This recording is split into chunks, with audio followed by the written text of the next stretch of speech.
नमस्कार, मी किरण आणि आपण पाहताय आवाज तुमचा न्यूज. आवाज तुमचा न्यूज मध्ये आपलं सर्वांचं स्वागत. बातमी पाहूयात सविस्तरपणे. राज्यात काय सुरू आहे? सकाळपासून मतदान उत्साहात सुरू आहे. तुम्हाला काय काय लग्न परिवाराचा केला त्याबद्दल सांग. संपूर्ण महाराष्ट्रात आणि मराठवाड्यात मतदानाला उत्साहात सुरुवात झालेली आहे. जनता उत्स्फूर्तपणे मतदानाला उतरली आहे तुम्ही घ्यावर आणि जनता परिवर्तनासाठी मतदान करेल हे सुस्पष्टपणे जनतेचे चेहरे आणि हावभाव दाखवत आहेत, ज्याला बॉडी लँग्वेज म्हणता येईल.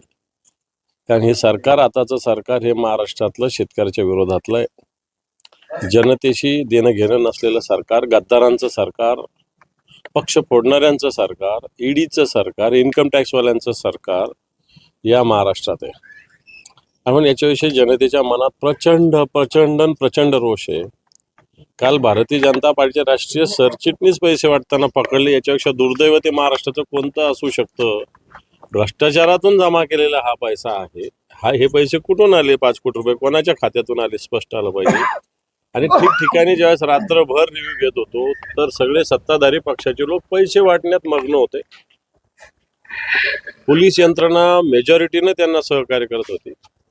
परंतु मला असं वाटतं जनतेची शक्ती एवढी मोठी असते की पोलीस यंत्रणा असेल, किती पैसा असेल, त्याला उत्तर आज मतदानातून मिळेल अशा प्रकारची स्थिती आहे. इम्तियाज जलील यांनी आरोप केलेला आहे की अनेक हजारोच्या मतदारांचे नाव गायब झालेले, त्या लोकांना रात्रीशाही लावून त्यांच्या आधार ताब्यात घेण्यात आले. हे तर मी परवाच सांगितलं की विशेषतः मुस्लिम मतदारांना, जे अशिक्षित मतदार आहे, गोरगरीब मतदार आहे, यांना भारतीय जनता पार्टी आणि मिंदे गटाच्या लोकांनी शाई लावून आधार कार्ड घेतलं, इलेक्शन कार्ड घेतलं आणि हजारो रुपये, म्हणजे सगळे मिळून कोट्यवधी रुपये वाटले. पोलिसांनी 1,500 रुपयाचा गुन्हा दाखल केलेला आहे. फक्त ही पण स्थिती आहे.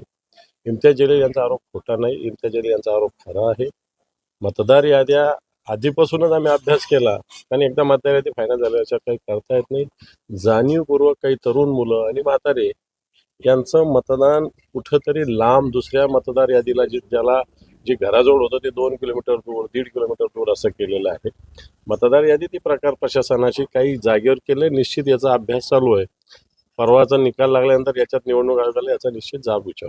संजय जगतापांच्या गाडीवर, त्यांच्या मुलाच्या गाडीवर रात्री हल्ला तर झाला नसेल, एवढे संजय शिरसाटकरच्या मागे कोण लागाल ते काम नाही, परंतु पैसे वाटतानाचे अनेक आरोप त्यांच्यावर आहे.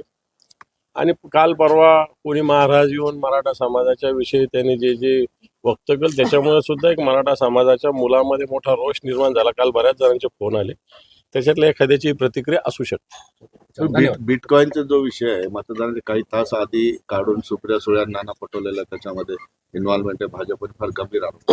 मग काल विनोद तेवढे पैसे वाटत होते, त्याचा उत्तर सगळ्यात आधी भारतीय जनता पार्टीने दिलं. बिटकॉईनचं काय असेल तर केंद्र सरकारच्या हातात सगळ्या गोष्टी, काय करायचं करा ना, ताकद असेल तर. बिटकॉईनचं जे प्रकार असेल, हा मार्ग सर्रास आहे सगळ्या हिंदुस्थानामध्ये. सरकारने त्याच्यावर पावलं उचलली पाहिजे. डॅमेज करण्यासाठी हा विषय तुम्ही आता काही करा, काही होणार नाही. लोकांचा माइंड सेट झालेला आहे. लोक या गद्दारांना, भारतीय जनता पार्टीला पराभूत करणार आहेत. Okay, thank you. ताज्या घडामोडी आणि ताज्या बातम्यांसाठी आजच आवाज तुमचा न्यूज चॅनलला लाईक करा, सबस्क्राईब करा आणि बेल आयकॉन प्रेस करा. पाहत रहा आवाज तुमचा न्यूज, नेहमी तुमच्या सोबत.